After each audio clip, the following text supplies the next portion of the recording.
take advantage of our time as quickly as possible. One in. Here you go. Okay.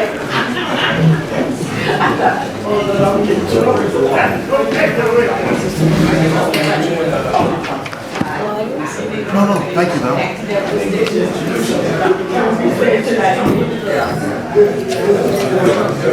All right. I always she was the fourth.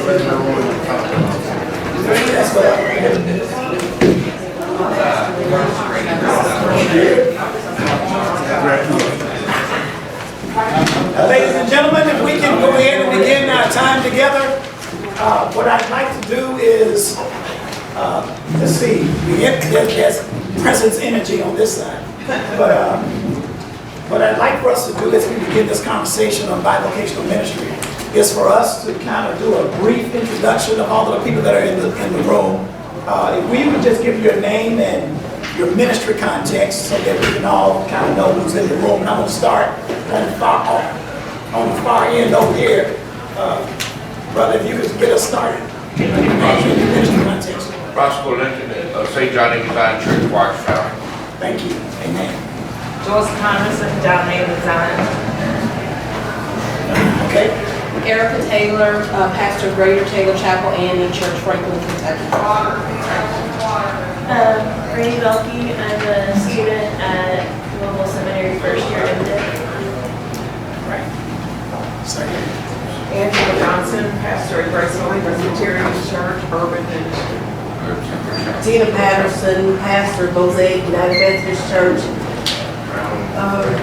Not urban, but I'm in here. Elder Trey Cranford, I'm a church planner with RPCNA. I'm at Louisville Reformed Presbyterian Church. James Brown, Friendship AME Church. I'm a member of the Will God's Death.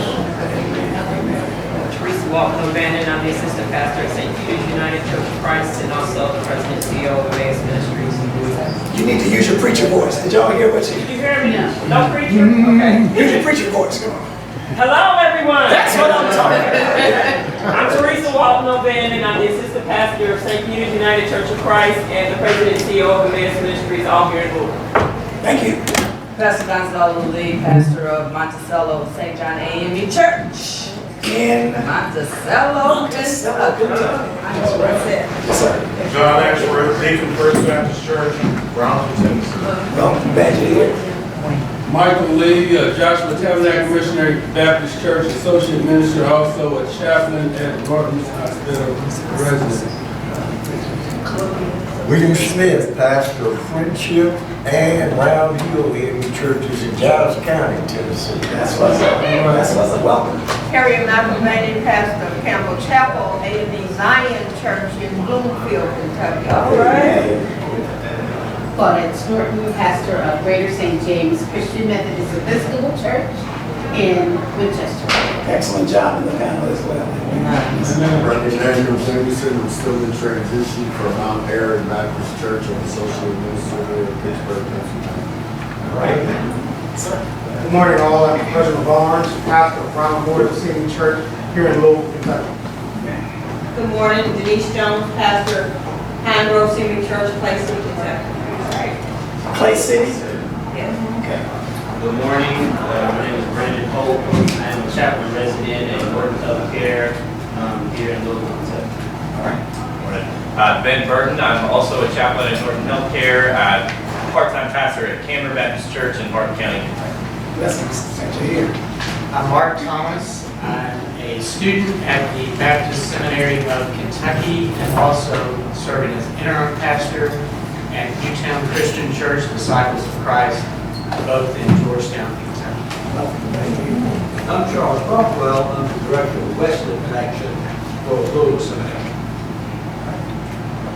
MRI McIntosh. I'm the pastor of Phillips Temple City Church, Toledo, Ohio.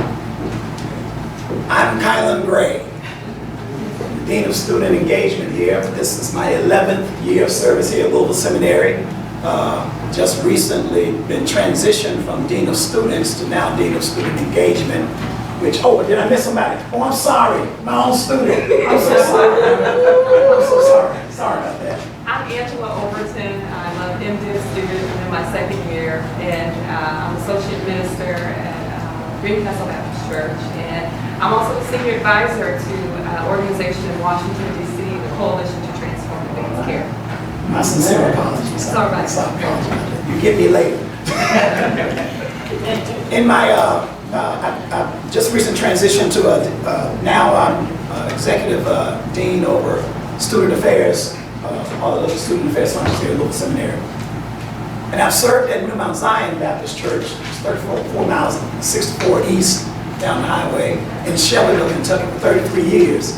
And all 33 years have been tri-vocational. This class is bi-vocational, but I just thought I'd just let you know that there has not been a day of my pastoring in those 33 years of that church where I have not had to have another way of supporting my family. Just a quick survey. Who's bi-vocational here in the room?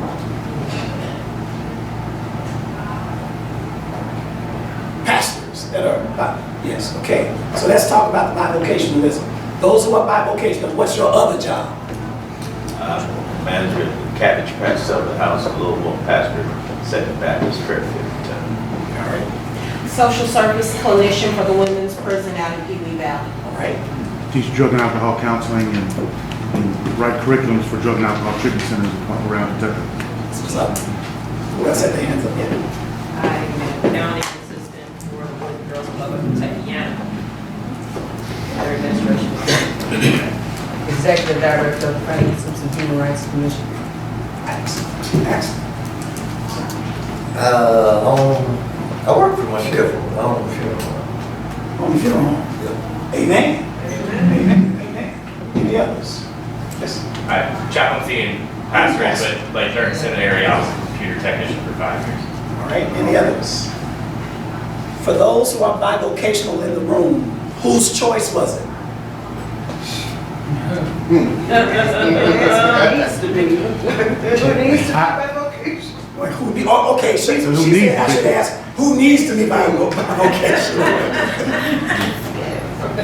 Whose choice was it?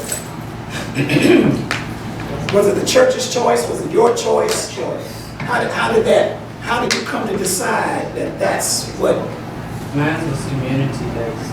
Say some more about that. The commission was not operating, and I was asked if I would revitalize the commission and bring it back together because of issues and concerns that were going on in the community. So you started as a full-time pastor. I did. You're still a full-time pastor. I am. But now you've been invited by the community. Yes. To give us, okay, thank you. Others, how the decision was made? I am fond of eating. I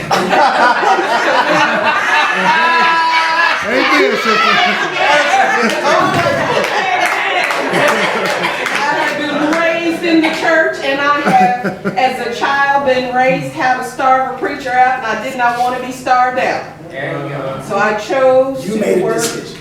a different job. Because you wanted to continue that spiritual discipline. Yes. Plus, they depend on my tithes. Okay. Amen. Thank you. Thank you. Amen. And others, well, how was the decision? How did you come to decide to embark upon bivocational life? I had to stop doing revivals. So my presbyterian asked me to stop preaching revivals. So part of it's financially, and part of it's because I was going to do that anyway. Okay. So I was always, it's part of ministry, just, you know.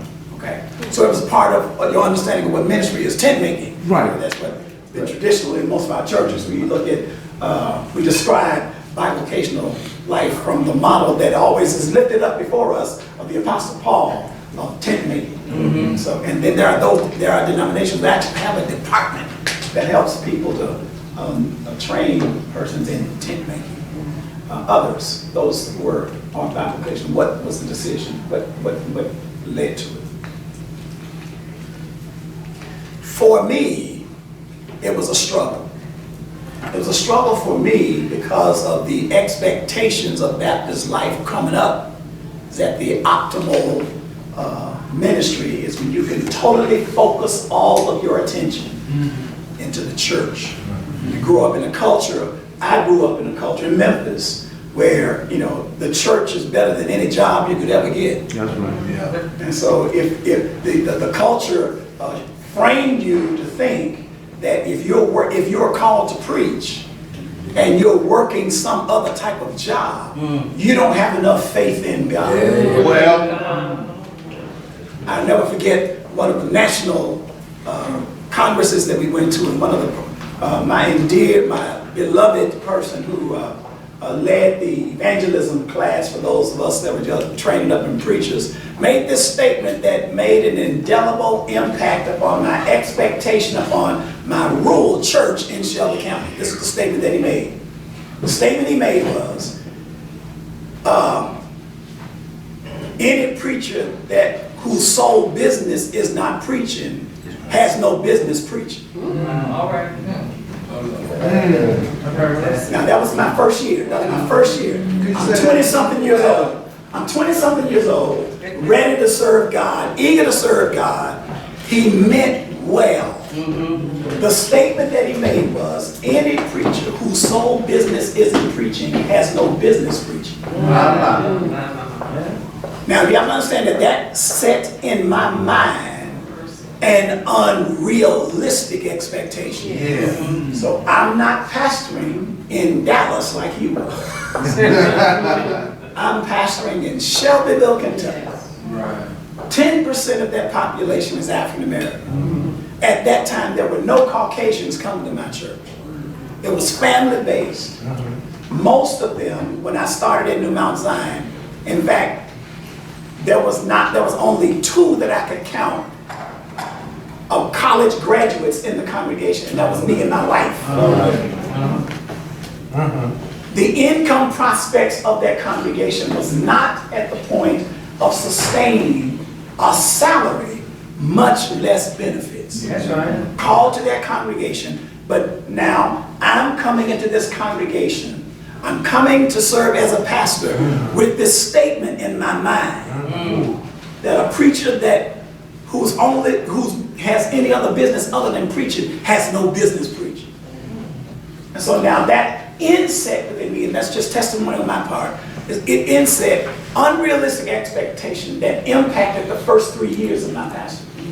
Because I'm going in with an expectation of trying to push the people to let's make it possible so that I can be full-time. We're going to get into some of the impacts of that in the presentation, but I just wanted to let you know where I'm coming from of the development of what happened in my leadership to where I finally was able to understand that bi-vocational was not a less than existence. Okay. And that's some of the messages that is given. Particularly when you're bivocational and you see persons who are full-time pastors who are fully funded. Now that's what we ought to say. Because even when you are bivocational, the pastoral expectation is full-time. Yes. That's right. That's right. Yeah. Expectation full-time. The people know you work somewhere else. They even appreciate that you work somewhere else. But pastor, I'm having surgery at 7 o'clock tomorrow. Now they are not going to talk to you about what time you got to report for work. Pastor, I'm going into surgery. Can you stop by? I'm 2.5 hours away from where I pastor, and you know, it's like, Pastor, I'm having surgery. I'm 2.5 hours away. Why didn't you tell me this 2-3 days ago? Didn't you know that? I could have made arrangements, you know. But they want you to stop with it. They don't care. You're the pastor. So I understand what you're there. They will call you on the job. Yes. Yeah. You're in a critical meeting. Yes. And something happened, and Pastor, can you come? So all that speaks to is the continued full-time expectation. So for those denominations that you have to kind of report, you know, the split time, you know, whether you're quarter time or half time or those things, that makes no sense.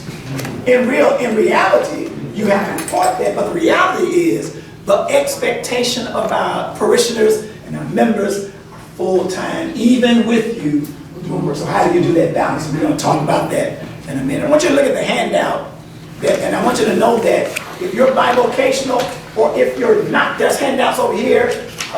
Can you go, please grab that and let's make sure that they can pass around.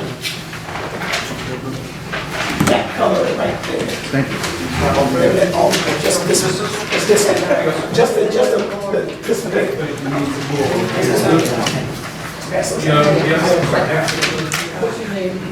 If you need a handout, please raise your hand. They're coming around.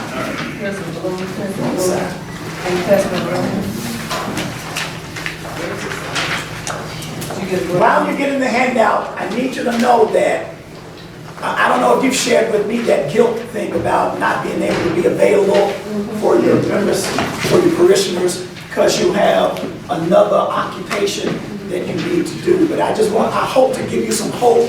I hope to give you some encouragement. And one of the ways that I want to begin giving you that encouragement is to understand that bivocational ministry, the trend is that it will no longer be an oddity in the Church of America. Right. That more and more churches, as part of its calling consideration, are beginning to put in the request or in the call for pastors the expectation for bivocationalism. Look at this is statistics from 2015 National Congregation Study and from Faith Communities Today. You can look at those stats and look at the trends of where the percentage of bivocational pastors and the median congregational income. And look at both of those statistics. According to the National Congregation Study, 34% of solo or senior pastors were bivocational in 2012. 57% of them African American, 39% white evangelical pastors, 15%. 34% of senior pastoral leaders were bivocational. Look at faith in the Faith Communities, faithcommunitiesteday.org study. In 2010, 71% of American congregations had a paid full-time pastor. In 2015, only 62%. You see the numbers drop? 62% of American congregations had a paid full-time. That should be paid. There's a typo in there. Median budget of American congregations in 2010, the median budget, total budget, $150,000. In 2015, it's $125,000. It may need to go without saying, but what is it that you're seeing in these statistics? That the ability of churches to afford fully funded pastors. Now, I want to use that phrase because, again, we've just established that there's no such thing as a part-time pastor as it relates to the expectation of parishioners and congregants. But the ability of congregations, regardless of size, of their ability to fully fund pastors, the trend is going down. But yet they still want you to operate. Absolutely. Expectation doesn't go down. No, expectation does not. The expectation doesn't go down. And that's where some work, continued communication and work has to be done within our congregational spaces.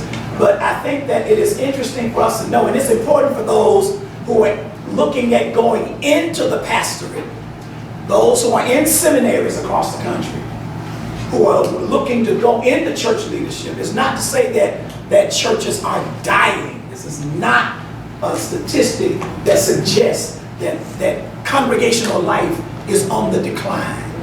That even though there are less numbers, a lot of churches are experiencing drops in enrollment or drops in membership. Faith hasn't dropped. That's right. People are, that's for a whole nother conversation, but people are actually expressing their vibrant faith in other ways other than congregational spaces, which for me creates an evangelism opportunity, not a challenge, but an opportunity. Right. Because, that's a whole level of communication. What I want to encourage those that are bivocational or those who are straining under fully funded spaces and you're feeling that there's no alternative to the current fully funded space, the trend is that and the big piece that's hitting on churches is healthcare expenses. Healthcare expenses is continually with the exponential increase of being able to provide healthcare for pastors, for people in general. This is not just particular to congregations, but if you think of your congregation as a business, you think of your entity as a corporate entity, this is the equivalent across the board in America, that healthcare costs are straining the revenue or the profit margins of most corporations. And it is even starkly so within congregations, and even more so in rural congregations. The ability for rural congregations to be able to do that type of support is getting more and more strained. More churches are finding it fiscally difficult to support full-time pastoral leadership. So now, if that is the case, then we're hearing congregations throughout theological education about including bivocational ministry as part of curriculums, as part of the training of pastors, to help pastors to be able to know how to navigate that growing reality.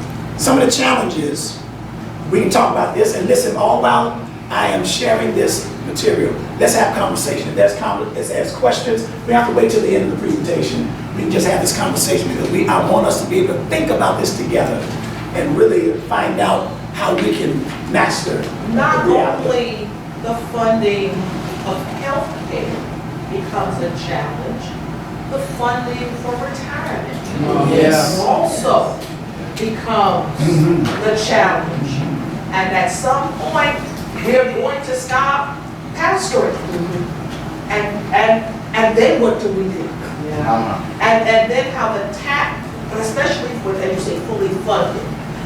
Fully funded under IRS makes us self-employed, which unless you can make that agreement with your congregation, you are on the hook to fully pay your Social Security expenses. And so the bivocational pastors a lot of times have to work because of the pension benefits as well as the health care benefits. Absolutely. Which was my motivation for not only becoming bivocational, but staying bivocational. Recognizing that the church was just not able to provide that important benefit of retirement, pension, that had to be done for my family with kids growing up and making sure that they were taken care of. And in Baptist church, every Sunday morning you're on the chopping block.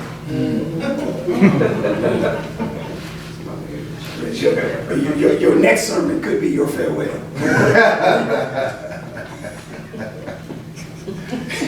That's real stuff. That's real talk.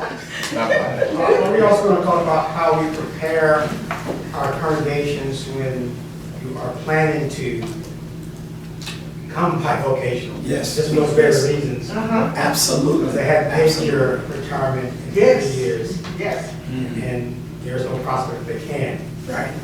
So we're hoping we talk about Yes, indeed.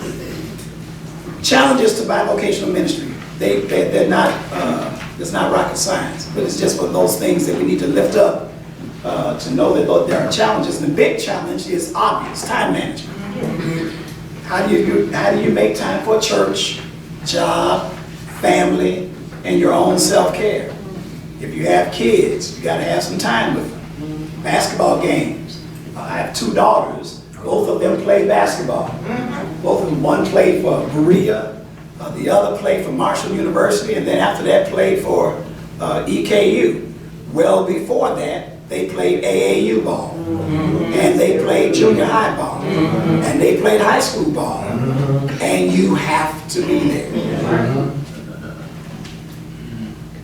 You gotta be there. You can't miss the game, bro. You can't miss the game. They're there. They're your kids. They're not the church's kids. They're your kids, so you have to do that. So that time management is one of the big challenges, how to balance all of that. And many times that leads to the fact that you know that you can't get to denominational stuff. you can't get to the stuff that most pastors who are full-time are able to benefit from, and what helps to enrich their leadership is when they're able to get within their denomination and collaborate with colleagues, get to the meetings that they need to get to, and each denomination will be different in how that works out. That's a difficult thing. Time management is a difficult thing for me and my leadership. I hardly ever made conventions. I couldn't do it. That was a sacrifice that I ended up having to make. I could not make national conventions. I could hardly make the local meetings that was important for my leadership as a church and my networking within my denomination because I had to be at work. Also, the bivocational, in the secular side, the time off your company will afford you. Oh yeah. To be able to attend. Yeah, it's not just the church's failure, well, I won't say failure, the church's inability to fund it. But also, we had a preacher who got fired because he had to be at the annual conference to be approved for ministry. Right. And because he took off to do ministry, his job fired him. That is a challenge, yes. Well, I wonder, in my experience, I found after I tried to go back into the secular world that was not the right position to work in conjunction with ministry. I think there are some types of bivocational situations that are more flexible with ministers versus, where I was trying to be at that time. And there are many contexts where the choices are not available to be choicy about that, particularly in some rural environments where the choice of what to do, that's something that is a challenge for that pastor or that person that's serving. There may not be that, but if you're lucky to be close to a metropolitan area where you can increase those choices, but if you're in the middle of, somewhere and there's not a close, you're going to have to travel for that other job, and that even creates its own type of challenge with that. There's self-esteem challenges that happens. This is reported by for pastors who have served bivocationally. The split between wanting to be committed to their denominational life and their church life, committed to their church life, that time split, that inability or the seeming inability to balance that time can play on the psychology of a lot of persons who are working in bivocational ministry. So self-esteem can be an issue. Depression is high among ministry in general, but even more so among those who may be bivocational. This is not guaranteed. These are not guaranteed impacts, but this is some of the things that happens. Because you're worried about, am I giving my all and all, to my call, to my congregation, am I giving my all and all to God? When you have you still have to eat, and maintain. They was talking about your health insurance and things like that. If the church doesn't provide that for you, you have to take care of yourself as well. So you do have that depressions, and I just want to say, if a minister or anyone in the ministry say they do not get depressed, you're deceiving yourself, because you get bogged down with so many things to where every now and then they say, if you could go somewhere and just relax, where would you go? You have to take time for yourself. Yes, indeed. So you're in your rural congregation, you're faithful to your church, and as was intimated in the panel, that the pace of ministry activities compared to what usually happens among your urban colleagues is slower, maybe slower developing in your rural context. Add to that your bivocation. And so the dreams and aspirations that you may have for your congregation develop slow. And if you don't have a really good, healthy sense of self, and if your tendency to measure your success is by comparing yourself to your colleagues, which is a disease in ministry, then that can inset some significant self-esteem issues and self-esteem challenges, and many bivocational pastors report that type of reality. They're in a struggle with, am I being faithful? Am I a failure? Because I'm not able to have as productive a result in my congregation as I have with my other colleagues who are just doing all kinds of stuff. That does play a part in the mind with those that are bivocational. Health maintenance then becomes an issue for bivocation because, again, time is an issue. When do you sleep? When do you rest? What is rest? Let's not even think about vacation. And especially when you are the minister in the church. There are no associates or there are no persons that is in the congregation that you can leave this work to. Or the context of a congregation that if you miss one Sunday, that might be your last Sunday. How do you take care of self? So health maintenance is a major concern in a situation. Yes? My question is that as a current seminarian, how can we encourage people to go into the rural ministry when there is such a high amount of bivocational need for pastors within rural context, with the challenges in mind and with such an epidemic of mental health issues in the current generations? Like how can we keep the rural ministries fed if this is such a reality? Put a tag right there at the latter part of this presentation. We're going to get right to where your question is. Hold me to it if it looks like I'm forgetting about it. Okay. Advantages. We talked. Those are the challenges. Let's look at advantages of bivocational ministry because there are some advantages. Number one, money. Say, man, I can pay my bills. I can take care of the kids. Eat. I can eat. That's spiritual discipline. I can eat. Financial independence. That's a big ticket advantage for bivocationalism. I am not wedded to wondering if I make this statement or if I preach this message or if I take this stand that they can pull my money. Right. Okay. They may pull their part. Yeah. I got some other ends going on. Right. And so you tend to experience a little bit more independence with being bivocational.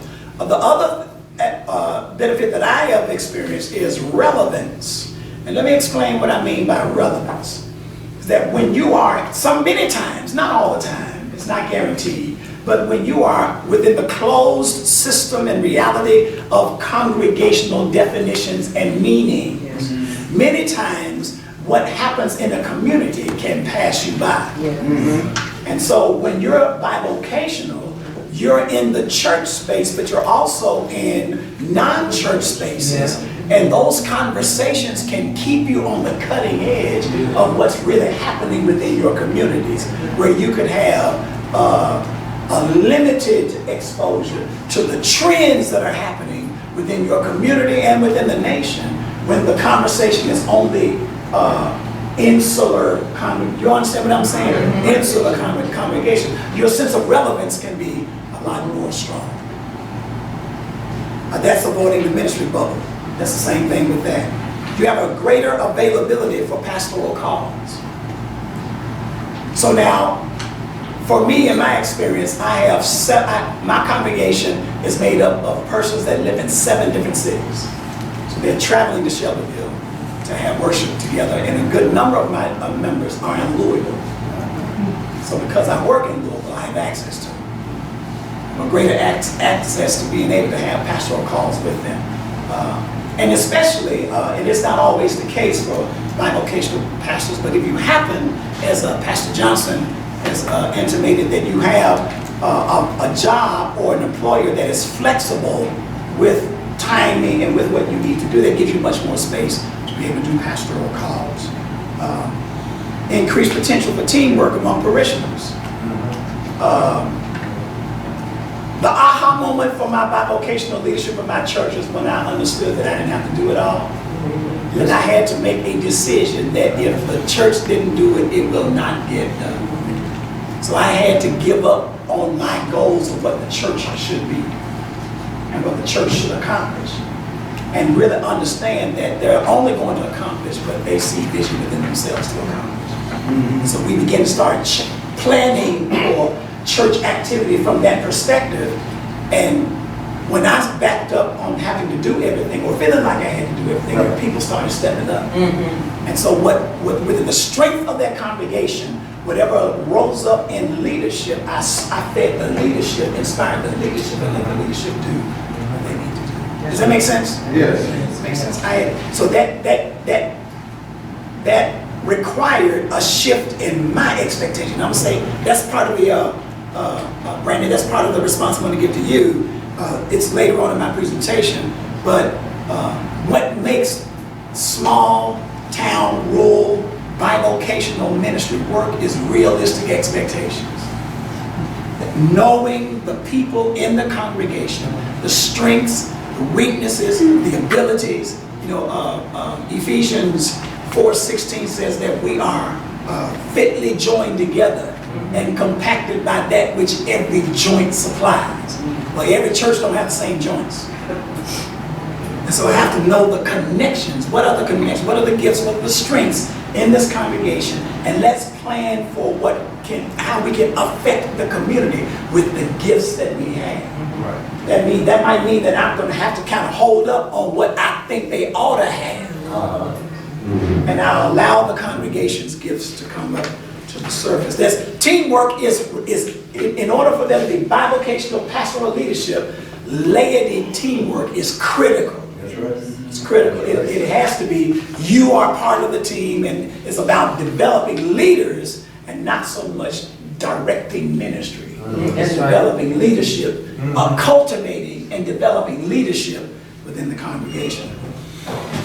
Now, I listed as an advantage limited ability for denominational participation. Now, I just said that to you earlier. That one of the things that I kind of chafed at was that I couldn't go to the meetings. I couldn't get with the guys. I couldn't get with in my denomination, name the guys.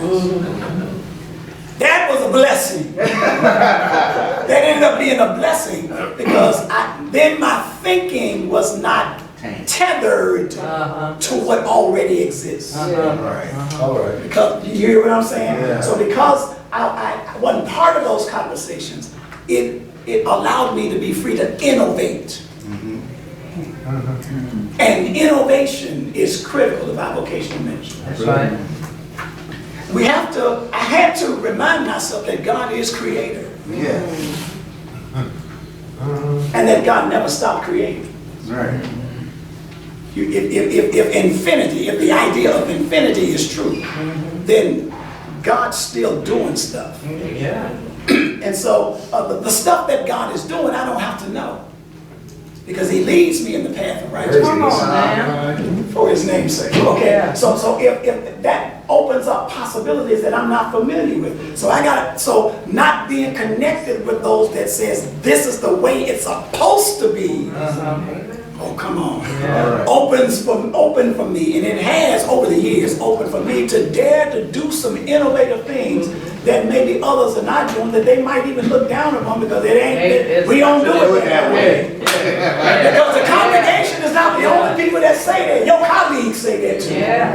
Yeah. This is how you got to do it. You better not say it like this. You better not frame it like this. I really didn't have the time to be formed in those types of ways of thinking because I was not vocational. So it kind of opened me up for some interesting stuff. I've got some things here. You could read on the handout the rural distinctives of what are available that makes for bivocational ministry. Some of the challenges that you have because you're bivocational. There's the economy basis that's real and rural places. Physical plant challenges.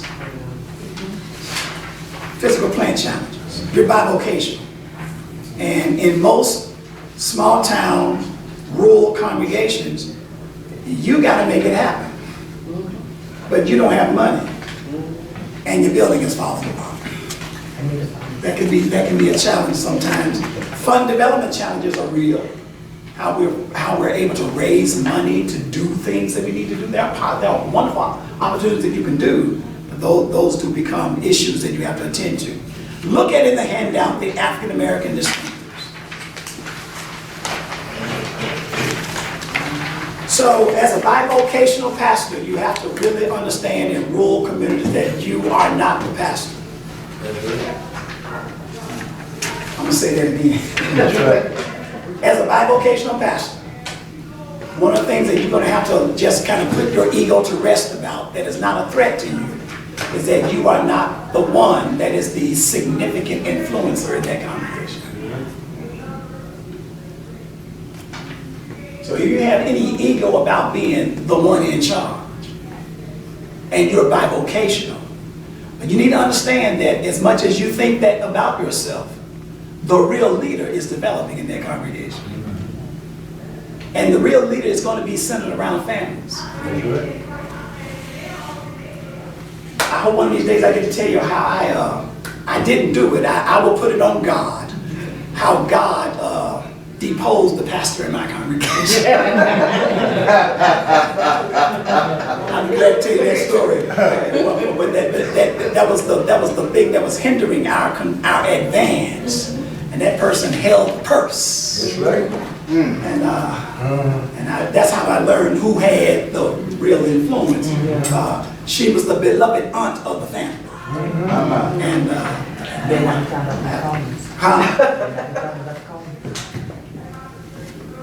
I'm not talking about the Coleman. No, I'm not talking about them. No. They were the Clay Street.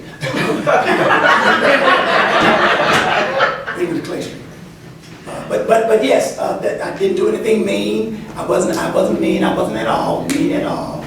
We just made a decision in the congregation that person decided they were going to quit and took the whole finance committee with them. Oh, praise God. That's what I'm thinking. Thank you, Jesus. Because everything that we tried to do, because I wasn't there, I was at work. They were there every day. I was at work every day. They know what needs to happen. We just need you to preach. And so, and I can do that. But we had to do some stuff that laws had changed, that the fiscal responsibility and fiscal practice of churches were at that time being examined by the Internal Revenue Service. Yes, sir. And I said to the congregation, I ain't going to jail for y'all. Amen. And so we began to start, get this, we began to start establishing generally accepted accounting principles. Wow. Blasphemy. Oh, yes. Because the way the money was being counted was the family that was the finance committee was counting the money once. Then the treasurer would take all of that cash, take it home, and count it again. And they were keeping the records in handwritten. Yes, sir. Yes, sir. And then we'll tell you when you could get a check and when you couldn't. And so, long story short, we've got in our policies, congregational policy, call a meeting. We established a new policy on principles and practices. And so their decision, the family's decision, the principal, leader, pastor, decided. She rose up and her followers rose up, and they were all in the finance committee, pastor. And so they decided that they were not going to come back and count the money. And they didn't come back. And so that was a glorious sermon I preached on that Sunday. After I preached that message, I just pulled some new people in and put them in place. Amen. So that's not part of my presentation, but I just thought I'd let you know that family power dynamics are real in rural congregations, and when you are bivocational, it shifts the way that you interact with that. It's not a negative. It's not a negative at all. By the way, we're still in love. We're still in love. The family, they had some issues, but we're still in love. I still eat at their table, they still eat at mine. We're good friends. We got through it. Because I don't believe that anything in the church is worth us killing each other. I just believe that. I just believe that. I just believe in being Jesus. Jesus loved them just like he loved me. I gotta take care of them even if they didn't like me for about 10 years. And it doesn't matter. It doesn't matter if they didn't like me. I still love them. Right. And we still work. Hey, we can work with each other. We can love with each other. We still, because we have a small town, we pass each other's cousins. But if you go to another church, it's still the one church because we're all in there together. Does that make sense, y'all? Yeah. So I just try to do what I can. That if you make me an enemy, I'm not an enemy of yours. Right. And so that's just how I did my leadership, and we're still respectfully cordial to one another at the end. Because we got kids who go to the same school, and we got stuff in the community that we have to fight together. And we just can't let what happens in our church cause us to be so broken to where we cannot come together for the real issues that we really need to deal with in the community. Okay, there's some more there that's there. For the time that I have left, I'm going to look at how to make bi-vocational ministry work. If you can see that in your handout, I'm going to do that. And if y'all have any questions to ask before I even finish this, please do so. Please ask questions. Realistic expectations. So that's it. How do you make bi-vocational ministry work? Let your expectations be conducive to the reality that's within your congregation. And they will not be the same between congregations. But just knowing how to exegete the congregation, exegete the community. Know the community that you're in. Learn the people that you're there. Let the strengths of that congregation determine how ministry is going to be done at that location.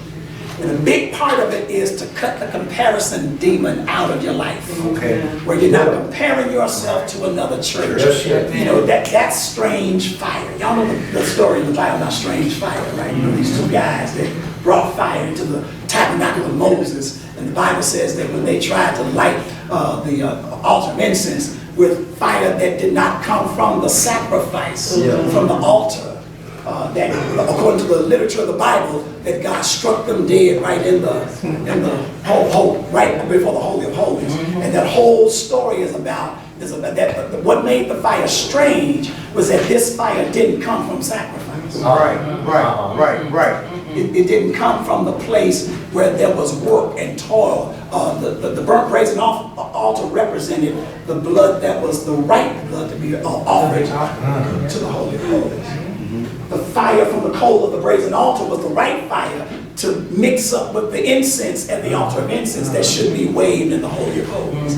They tried another way. When you bring somebody else's success into your context, that's strange fire. That's strange fire. Yes, sir. That hot fire was not cooked up from the altar of your church. Or talking among the persons within your congregation. We just finished last November a new strategic planning process with our congregation. We invited everybody in the congregation to come together. Let's dream again about what this church should be.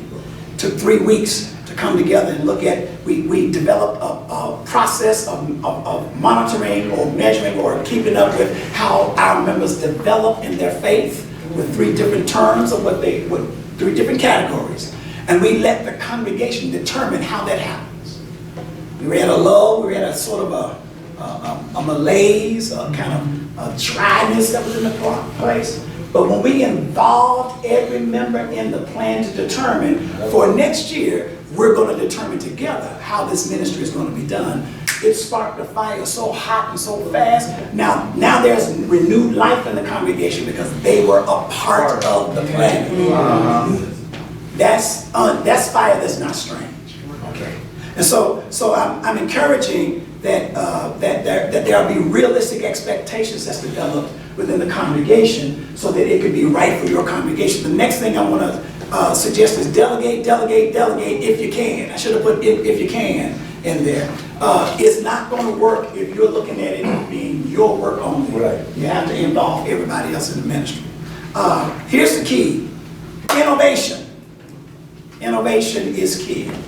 To innovate, you've got to be willing to throw away your models. You got to be willing to discount previous models. Doesn't mean that the previous models didn't work, but as we know, people change, brains change, circumstances change. So if I'm still using a 10-year-old ministry model for a current context, I'm already out of sync with what is the reality of my congregation. Innovation means that I'm willing to look and imagine what could be.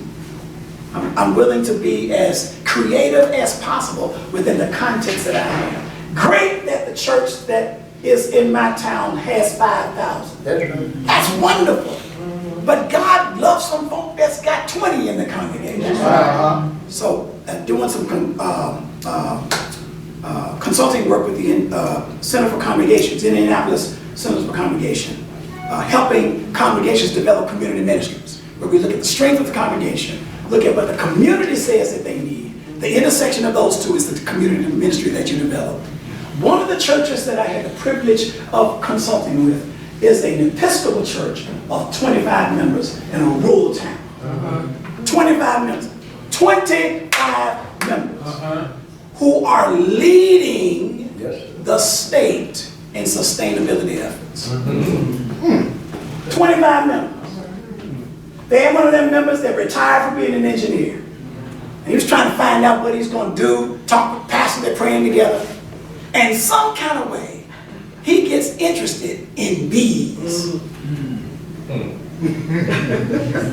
You heard me right. Bees. So he learns how to raise bees. He talks the congregation into raising bees. They've got 5 beehives on their congregational grounds, named after biblical characters. They harvest the honey from the bees and fund their entire ministry. Praise God. Innovation. Who'd have thunk it? That the will of God. And you know what they do with the proceeds of the honey? They just don't pay their bills, their tithes and offering pays the bills. But they teach kids how to do sustainability efforts. They teach kids how to take care of crops and how to do some other things that's fitting for that community and that culture. And they use the proceeds of that to do all kinds of community ministries. They're now at the seat of community justice issues within that town. Just from them thinking that God would bless us with raising bees. Now, I just wanted to lift that as an example. What could be possible if you just stop looking at Louisville and Lexington and Nashville and looking at what's in front of you? Looking at the people, not discounting the fact that just because of the educational level may not be where it is, they're still God's people. We're filled with creativity, filled with possibilities. And if the possibilities are within the context and the realities of the gifts and graces of the people that are in your congregation, in your community, there is no limit to what we can do. There's no limit at all. So we had to come, one of the things that we did at New Mount Zion, I'm running out of time, one of the things that we had to do at Mount Zion, talking about innovation with rural ministry, with a bi-vocational preacher, is that we didn't have a lot of space for the kids to do a lot of activities. And there were parks, yes, but some of the parks were challenging. So we just dared to do we crossed some sacrosanct ground. Y'all in Baptist church, we moved the communion table. Oh, Jesus. You did what? We moved the pulpit. That ain't what you see. No, that ain't what you said. And the communion.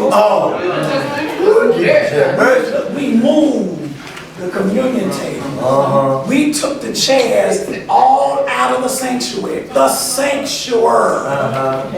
That's what they got, the sanctuary. We moved the chairs out of the sanctuary. Y'all we moved the sanctuary, we moved the chairs, and we put PlayStations in the sanctuary.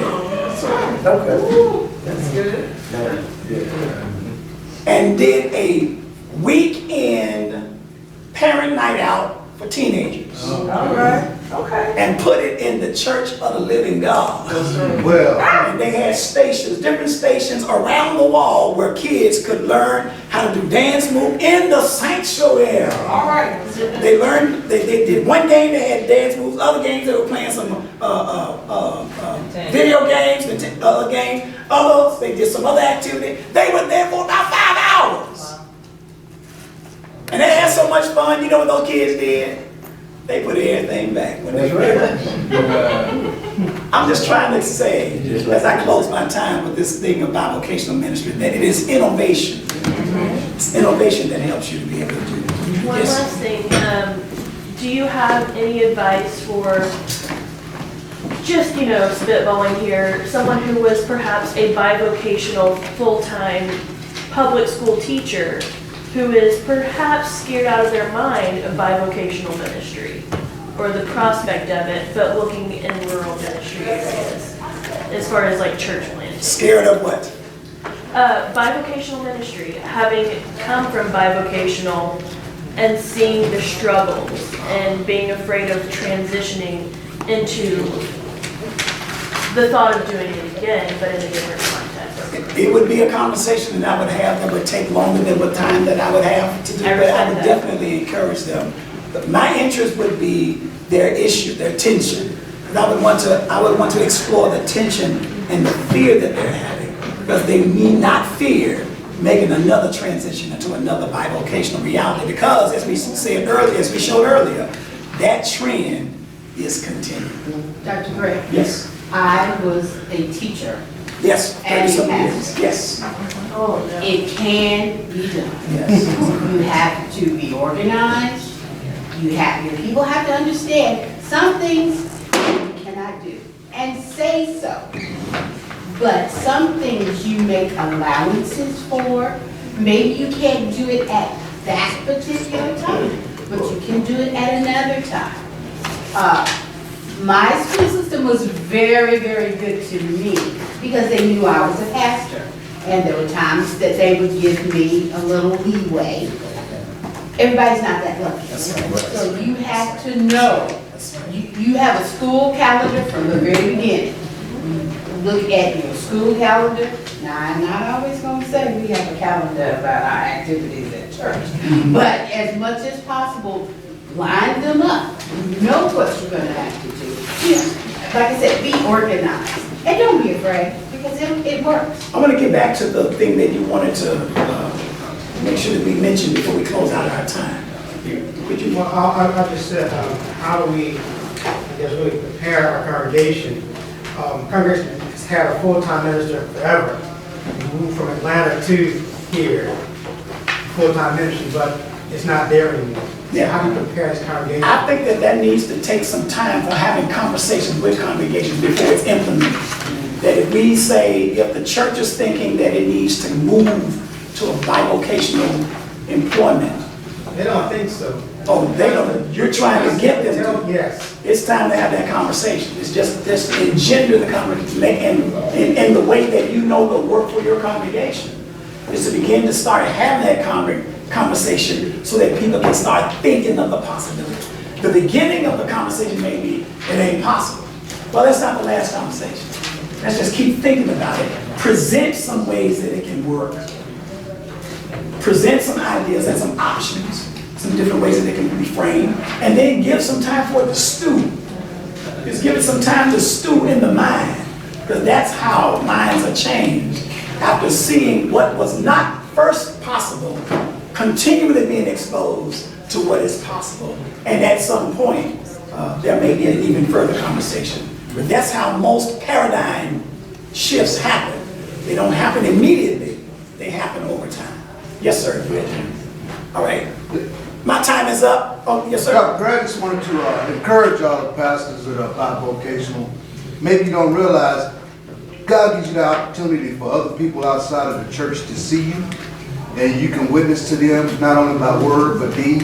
So being bivocational is probably a bigger blessing than you may think.